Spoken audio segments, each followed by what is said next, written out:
from my uncle, whose basement was filled all the way to the landing, couldn't even go downstairs. We're hearing those sort of anecdotes from people literally all over the city, from the north, west side to the south side of the city as well. So my thoughts are with everybody who is dealing with issues, trying to clear out a basement that's been flooded, folks that are enduring power outages, trying to sort out and figure out what to do with the car that's been flooded through. We're working through the process of obtaining some disaster declarations so we can bring the appropriate aid to those citizens who have been affected by the downpour and the flooding that's ensued. We'll have updates on that as soon as we have them. Now, this was a very rare rain event. I think I said the other day the last time something like this happened was about a decade or so ago. Some have called it a 1,000-year flood, and I can't verify that, but I certainly hope that a storm like this does not visit upon this city for at least another millennium. Now, I get the chance to watch all the news, and I appreciate it, but I know that Mark Baden said last night that this is basically a summer's worth of rain in one event, in a singular event. That is an enormous amount of rain that our community had to deal with. So we're stepping up city services in support of the flooding recovery, and for that I'm going to ask Gerald Kruschke, the Commissioner of the Department of Public Works, to explain more. So I'll pass it to the Commissioner. Thank you, Mayor. Good morning. I'm Gerald Kruschke, Commissioner of Public Works of the City of Milwaukee. I'm just here to provide an update on all the flood activities the DPW is going to help citizens with as the coming weeks come forward. So as you can see right now, both drop-off centers, south location here at Lincoln and North Industrial Road locations, are open and free to residents starting yesterday all the way through Sunday. Once we get to Sunday, we'll evaluate if we have to extend those hours further. We know people, it's going to take them time to get things out of their basements. The folks coming through here today, you can see behind me, are bringing their mattresses and couches and things and living residents in there, so it's very unfortunate. The regular hours will remain the same. They're from 7 a.m. to 3 p.m. And then we strongly encourage residents to take advantage of these sites for any storm-related items. In addition, we're initiating a special bulky pickup to support those impacted. We know everyone cannot make it to the drop-off centers, so this is going to look very similar to your spring clean and green activities. If residents place items at their regular garbage collection site, our normal collection packers will identify those and then put them into the system. If somehow we have picked up your garbage and you still put extra bulky items there, put them into the call center. So we're asking people to call 286-CITY, but we do understand that there's a backlog, so be patient. It's going to be easier for folks to actually use our Click for Action or using the Milwaukee mobile app to get in. We've seen times go up to 8 minutes to call into the UCC center, so those folks are overloaded. If you do get your bulky pickup in the system, we will get to it. Right now we have 12 skid crews out there collecting bulky waste as we speak right now. We're looking to ramp up that with partners from our infrastructure services section, our forestry. So we're just asking residents to please be patient. We will pick them up, but leave it at the curb and just let us know. To help with neighborhood recovery and cleanup, we're suspending overnight parking enforcement Monday, Tuesday, and Wednesday this week. But we will be responding to complaints and emergencies throughout the week. We will resume night parking enforcement Thursday night. Additionally, tow trucks have been relocating out of intersections. If you've noticed yesterday, we've not been towing to the tow lot, which is adjacent to my right here. We've been towing those vehicles off to a safe location around the intersections. So if citizens don't know where their car is, it's probably on one of the adjacent streets close to the intersection. We're asking people to please relocate their car over the next 3 days. We're giving an opportunity. We're not ticketing them. We're not towing them to the tow lot. This is a free emergency tow to make sure that traffic is open for folks. But we're allowing them to recover their cars, get a private tow, get it to a mechanic. After Thursday, we will start going through and trying to clear streets. So we're just giving folks at least 3 days worth of time to remove their vehicles from city streets. In the coming days, our crews will begin street sweeping, clearing storm drains. We do have a couple of street sweepers out right now, but our priority is to get all the bulky waste across the city first. So there is a couple out there if there's some storm drains that are clogged, but we haven't put a full force because we're trying to prioritize all the debris that's in people's houses. Finally, I want citizens to remain safe, use caution. Your basement, I know some of them are still draining at this time. We did appreciate all the folks that were helping clear catch basins yesterday. Floodwaters are still here. If you go by an adjacent waterway, they're still high. There's still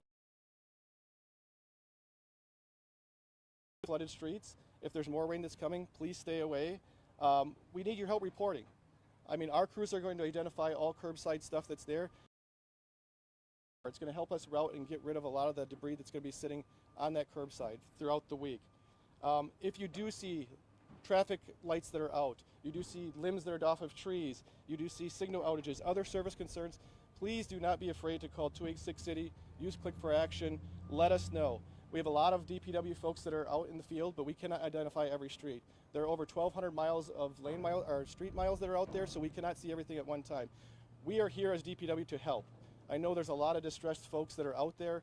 We know the impacts of flooded basements. There's a lot of DPW employees that have the same impacts that the residents do as well.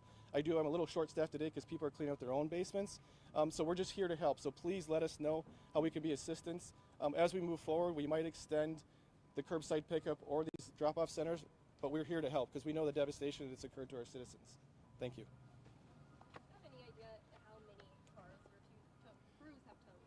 We're well over 200 cars that we relocated. So when we say towing, we just relocate them to the side streets. There's been over 200 just last night. I don't know the number on Sunday because a lot of them we couldn't access because there were still floodwaters. So we aren't towing people, we just don't want them in the street. Sure. Yep.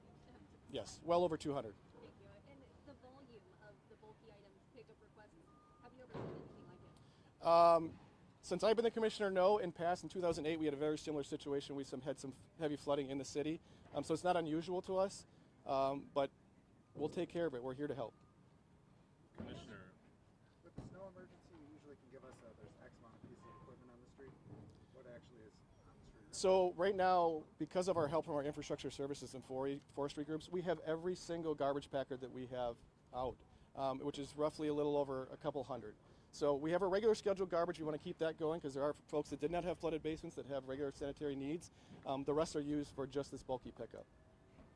I know we're still monitoring, of course, the damage and the results of everything. Is there any idea of the scope of just how impactful it was to the city? I think right now that's what we're assessing. We have our sewer folks out there. We have our bridge maintenance folks out there, our street and repair. We're assessing today, so we really don't know. And as floodwaters continue to decrease, we'll find out more details.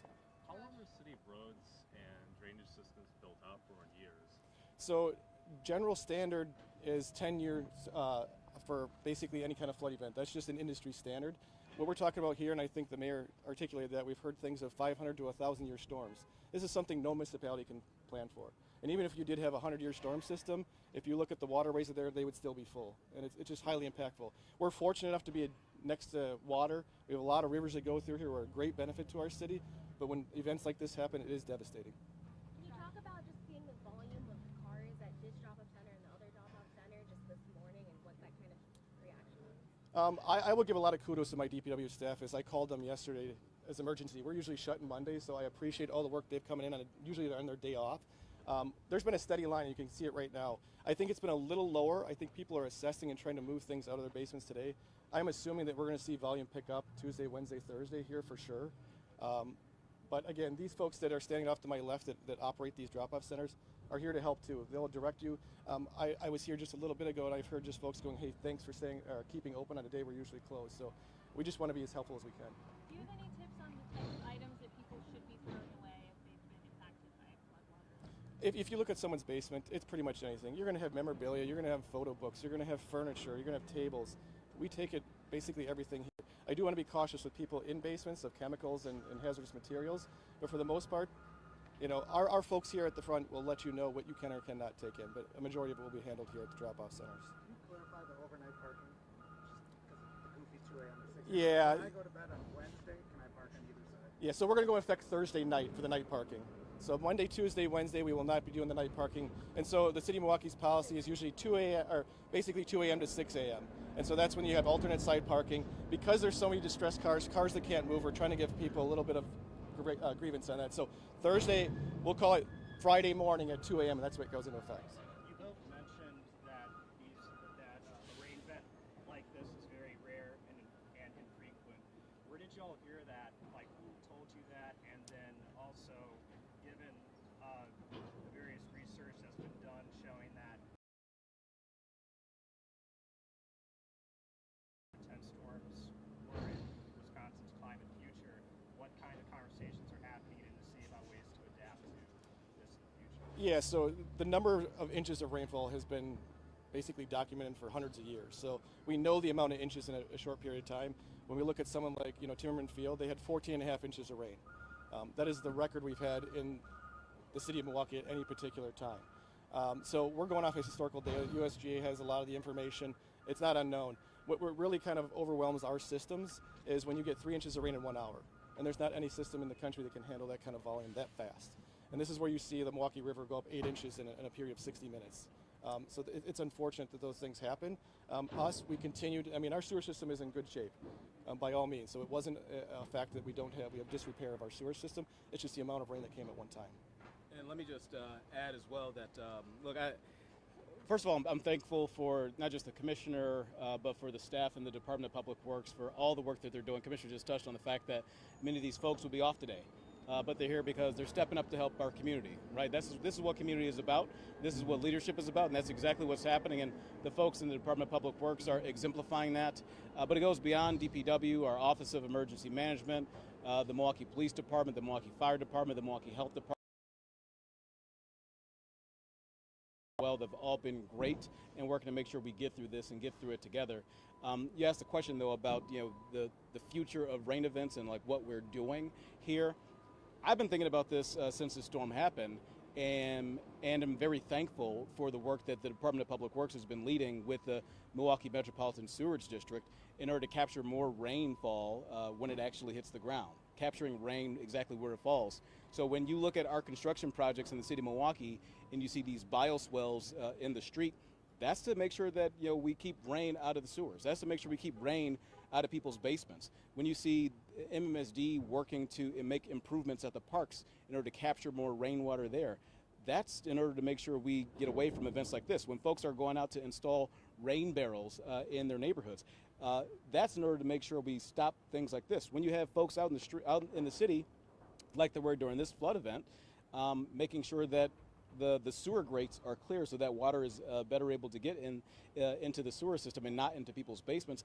All of these things play a role, and all these things make a difference. So we'll continue to make investments, working with our partners in green infrastructure. Milwaukee Public Schools, I should mention as well, they've done an incredible job over the last number of years, taking surfaces that are impervious and making them into outdoor classrooms that also capture rainwater when it falls. So there's a lot of work that's gone into this. I just imagine what this would have turned out if we hadn't done that work over the past number of years. I mean, who knows how many hundreds of thousands or perhaps even millions of gallons of stormwater that we were able to capture that didn't end up in the streets, that didn't end up in people's basements. So we'll continue that work as we move forward here too. Is the city offering any guidance for people that have flooded basements and they go to file insurance claims? What should they be doing? What should they not be saying?